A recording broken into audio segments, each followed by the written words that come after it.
GeM தொலைக்காட்சி நேர்களுக்கு வணக்கம். கர்த்தருடைய நாமத்திற்கு மகிமை உண்டாவதாக. தேவனுடைய வார்த்தை வல்லமை உள்ளது என்ற தலைப்புல பார்க்கிறோம். அதற்கான ஒரு வேத வசனம் எரேமியாவின் புத்தகம் 23ஆம் அதிகாரம் 29வது வசனம். இப்பொழுது நான் உங்களுக்காக வாசிக்க விரும்புகிறேன். என் வார்த்தை அக்கினியை போலவும் கண்மலையை நொறுக்கும் சம்மட்டியை போலவும் இருக்கிறதல்லவோ என்று கர்த்தர் சொல்லுகிறார். என் வார்த்தை அக்கினியை போலவும் கண்மலையை நொறுக்கக்கூடிய சம்மட்டியை போலவும் இருக்கிறதல்லவோ என்று நான் சொல்லல, கர்த்தர் சொல்லுகிறார். கர்த்தராகிய இயேசு பாருங்க, இன்னைக்கு ஆண்டவர் இந்த உலகத்துல ஒரு மானிட பிறப்பை எடுத்து வரும் பொழுது அவர் வார்த்தையை வைத்துதான் பாருங்க நோயாளிகளை குணப்படுத்தினார். அவர் மரித்தோரை உயிரோடு எழுப்புவதற்கு என்ன காரணம்? அவர் ஏதாவது ஃபர்ஸ்ட் எய்டு பண்ணாருங்களா? இல்லைங்களே. ஆண்டவர் முதல்ல சொன்ன ஒரு வார்த்தை, ஜுரமான மாமியை பார்த்து எழுந்துரு அப்படின்னு சொல்றாரு. ஆண்டவர் வார்த்தையினால் இந்த உலகத்தை சிருஷ்டித்தார். அப்போ அந்த வார்த்தை, தேவனுடைய வார்த்தை அக்கினியை போல் உள்ளது என்று வேத வசனத்தில் எழுதப்பட்டிருக்கிறது.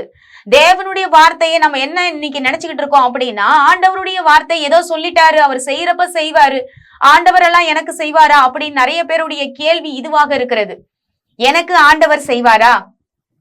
ஆண்டவர் செய்யற அளவுக்கு நான் ஒன்னும் தகுதியான ஆள் கிடையாதே. ஆனா தகுதியோ தகுதி இல்லையோ, ஆண்டவர் செய்வார்னு உங்ககிட்ட சொல்லிட்டாருன்னா ஆண்டவருடைய வார்த்தை அக்கினி போன்றது.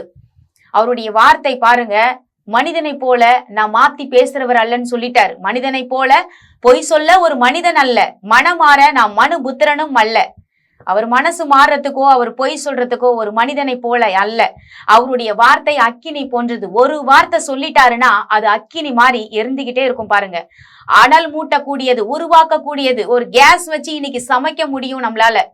கேஸ்னால பாருங்க ஒரு சமையலையும் பண்ண முடியும், ஒரு குடும்பத்தை அழிக்கவும் முடியும். ஆனா தேவனுடைய வார்த்தை எப்படிப்பட்டதாக இருக்கிறது? அக்கினி, உருவாக்கக்கூடிய வார்த்தை.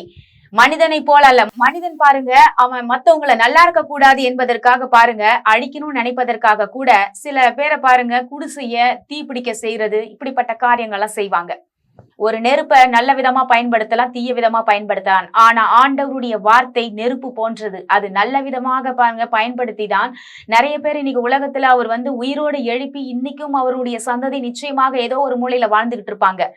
ஆண்டவர் வேதாகமத்துல எழுதப்பட்ட புத்தகங்கள்ல பாருங்க, நான் வாசித்து பார்க்கும்போது நினைச்சு பார்ப்பேன், அன்றைக்கு உயிரோடு எழுப்பின மனிதர்கள் சந்ததி இன்னைக்கும் உயிரோடு பாருங்க இருந்திருப்பாங்களா, இருந்திருக்க மாட்டாங்களா?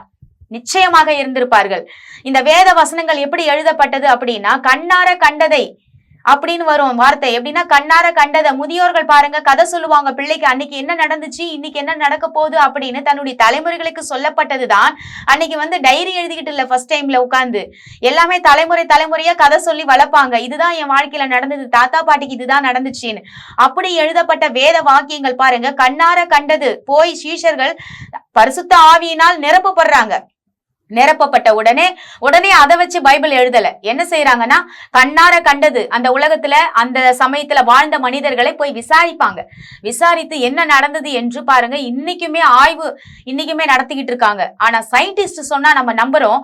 இந்த வேதாகமம் எப்படி வந்தது அப்படி என்றா பாருங்க, ஆண்டவருடைய ஆவியினால் நிரப்பப்பட்டு கண்ணார கண்டதை பாருங்க பார்த்த மனிதரிடத்துல போய் விசாரித்து எழுதப்பட்டது. அப்போ தேவனுடைய வார்த்தை அக்கினை போன்றது. நிச்சயமாக அவருடைய வார்த்தை பாருங்க சம்மட்டியை போன்றது. உங்க வாழ்க்கையில எப்படிப்பட்ட பிரச்சனையாக இருந்தாலும் தேவன் அதை நொறுக்கும்படியாக அவருடைய வார்த்தை இருக்கிறதாக இருக்கிறது. அப்போ தேவனுடைய வார்த்தையை நம்ம அசட்டையா நினைக்க கூடாது. இது நடக்குமா நடக்காதான் இல்ல.